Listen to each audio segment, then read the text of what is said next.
Live TV, सच सबसे आगे। नमस्कार, मैं हूं रंजीत झा और आप देख रहे हैं द लाइव टीवी।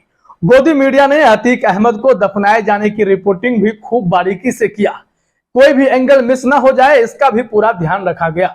लेकिन इस दौरान गोदी एंकर कही जाने वाली रूबिका लियाकत की एक तस्वीर या यूं कह लें कि वीडियो वायरल होने लगा है, जिसे सोशल मीडिया पर जमकर शेयर किया जा रहा है और रूबिका लियाकत को लेकर अपनी अपनी राय लोग बना रहे हैं। उस वीडियो में यह देखा जा रहा है, अभी अपने स्क्रीन पर देखिए, कि रूबिका लियाकत सर झुकाए भावुक सी खड़ी दिखाई पड़ती है। कब्रिस्तान में वो रिपोर्टिंग करने गई थी। अतीक अहमद को दफनाया गया है, इसका वो कवरेज कर रही थी और इस दौरान दिखा कि रूबिका लियाकत चेहरे से बिल्कुल भावुक नजर आ रही है। क्या अतीक के कब्र पर वो भावुक हो गई थी? ऐसी चर्चाएं सोशल मीडिया पर चलने लगी। लेकिन जो भी रूबिका लियाकत के एंकरिंग को जानते हैं, उनकी रिपोर्टिंग को जानते हैं, उनकी पत्रकारिता को समझते हैं, उन्हें पता है कि कैसे अतीक अहमद के बेटे असद का जब इनकाउंटर हुआ तो वो इसे फिल्मी स्टाइल में नाटकीय रूपांतरण करके दिखा रही थी। अब अपने स्क्रीन पर देखिए, चश्मा लगाए काले कपड़े में रूबिका लियाकत आपको दिख रही है। वो फिल्म रिक्रिएट कर रही थी कि कैसे कैसे इनकाउंटर हुआ होगा, असद के साथ क्या हुआ। या यूं कह लें कि योगी सरकार के सिस्टम ने जो एनकाउंटर का चलन चलाया उसे वो सेलिब्रेट करती है, उसकी तरफदारी करती है। तो रूबिका लियाकत की असली पहचान इस तरीके से दिखाई पड़ती है कि योगी सत्ता अपराधियों को सिर्फ और सिर्फ गोली की भाषा समझाती है, वो इसका समर्थन करते हैं। तो रूबिका लियाकत कब्र पर भावुक हो गई थी। प्रथम दृष्टया तो आपको यह बिल्कुल यकीन नहीं करना चाहिए। लोग शेयर कर रहे हैं, इसमें लोगों की राय क्या है वो भी हम बताएंगे, क्योंकि रूबिका लियाकत की जो रिपोर्टिंग का अंदाज है वो भाजपा के प्रति कुछ ज्यादा ही झुका हुआ दिखाई पड़ता है। कुछ ऐसे भी गोदी पत्रकार हैं जो इसी तरीके की रिपोर्टिंग करते हैं, जो असद के एनकाउंटर को जायज ठहराती है या एनकाउंटर जो भी हो रहे हैं उसे जायज ठहराती है। कानून और अदालतें किस तरीके से काम करेंगी, वो दरकिनार हो रही हैं चीजें योगी शासन में, उसमें भी रूबिका लियाकत को बड़ा आनंद आता है। तो उस रूबिका लियाकत की इस तस्वीर पर क्या कहेंगे? क्या वाकई में वो भावुक हो रही होंगी अतीक को कब्र में दफनाए जाने के दौरान? ऐसा तो नहीं लगता है। अब जरा इस वीडियो को थोड़ा सा आप सुनिए, भी थोड़ा सा ही सुनिए, जिसमें आपको यह सुनाई पड़ेगा कि अजान की आवाज आती है और रूबिका लियाकत खामोश रहती है, सर झुकाए खड़ी रहती है, लेकिन फिर बीच बीच में वो बोलती भी है, यह दिखता है। जरा आप भी देखिए।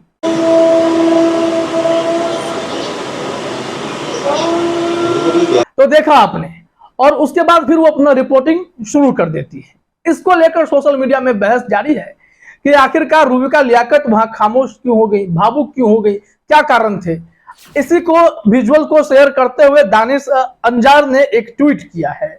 उन्होंने लिखा, अतीक अहमद के कब्रिस्तान के किनारे खड़ी रूबिका लियाकत रिपोर्टिंग के दौरान क्या सच में भावुक हो गई थी या अजान की वजह से खामोश थी?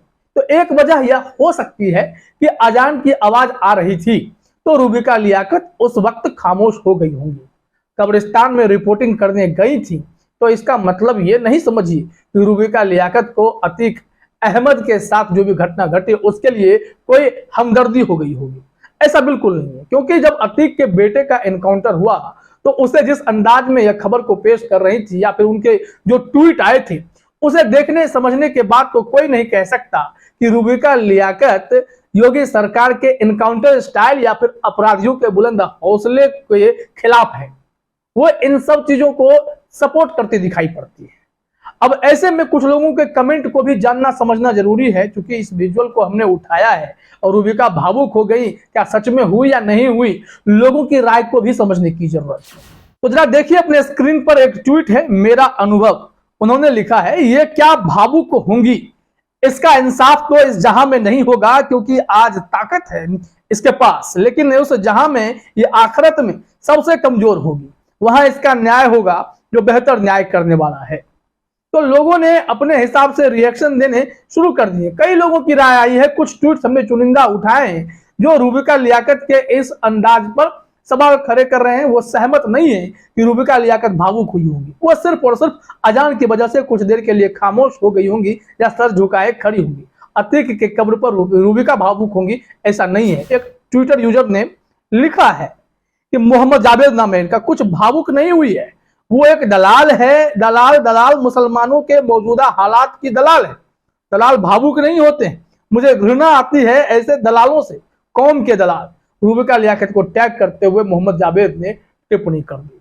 तो ऐसे कई ट्वीट आए हैं जो कि रूबिका लियाकत की पत्रकारिता को लेकर सवाल खड़े करते हैं, उन्हें निष्पक्ष पत्रकार होने की सलाह देते हैं, या फिर अपने तंज भरे अंदाज में उन्हें कहते हैं कि आप जिस तरीके से गोदी पत्रकारिता करने लगी हैं वो जायज नहीं है, उसके लिए आपको निष्पक्ष होकर बोलना पड़ेगा। अगर योगी सरकार जजों के कहने के बाद, अदालतों के कहने के बावजूद भी एनकाउंटर करा रही है, लगातार करा रही है, घरों पर बुलडोजर चलवा रही है, या फिर योगी राज में अपराधियों के हौसले इतने बुलंद हैं कि पुलिस कस्टडी में आकर अतीक अहमद, जो पूर्व राजनेता रहा, पूर्व सांसद रहा और अपराधी रहा, उन पर गोली दाग देता है, तो ये पुलिस की नाकामी नहीं है?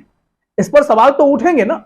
तो ऐसे में रूबिका लियाकत से लोग अपेक्षा यह करते हैं कि वह सही पत्रकारिता करें, लेकिन उनकी भक्ति वाली पत्रकारिता से लोगों में गुस्सा आ जाता है। फराज अलीम ने एक ट्वीट किया है, वो आंख में मिट्टी चली गई होगी, जिनका जमीर बिक जाता है वो एक कतरे आंसू की भी कीमत लेते हैं।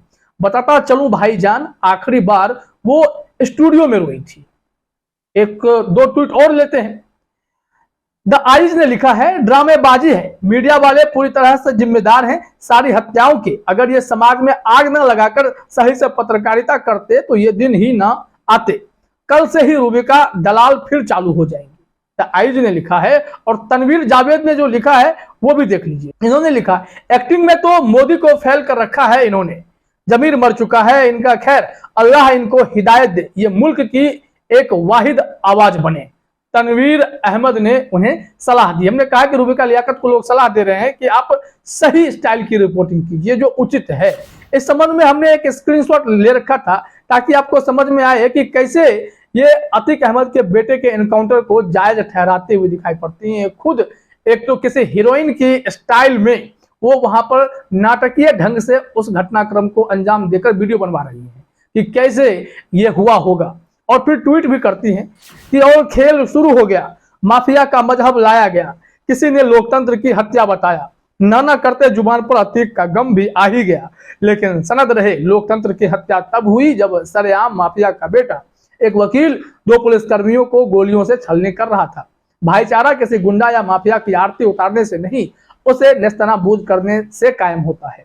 अब ये राजनेता योगी को हिंदू और अतीक को मुसलमान बना देंगे, इससे फायदा इनको हो ना हो, मुसलमानों को नुकसान जरूर होगा। और देखिए फिर कैसे जय श्री राम का नारा लगाते हुए अपराधियों ने अतीक अहमद को भी गोली मार दी। एक एनकाउंटर में मारा गया, बाकी दोनों चाचा और उनके पिताश्री जो है अपराधियों के शिकार हो गए पुलिस के सामने। पुलिस ने कुछ भी नहीं किया। तो रूबिका लियाकत अगर कब्रिस्तान में भावुक नजर आ रही है जिन लोगों को, उन्हें रूबिका लियाकत की रिपोर्टिंग को भी समझने की जरूरत है। वो कब्र पर न रोई है न भावुक हुई है, अजान की वजह से थोड़ी देर खामोश हो गई होंगी और कोई बहुत बड़ी बात नहीं है। फिलहाल इस वीडियो में इतना ही। आप सभी का हमसे जुड़ने के लिए बहुत बहुत धन्यवाद। द लाइव टीवी, सच सबसे आगे।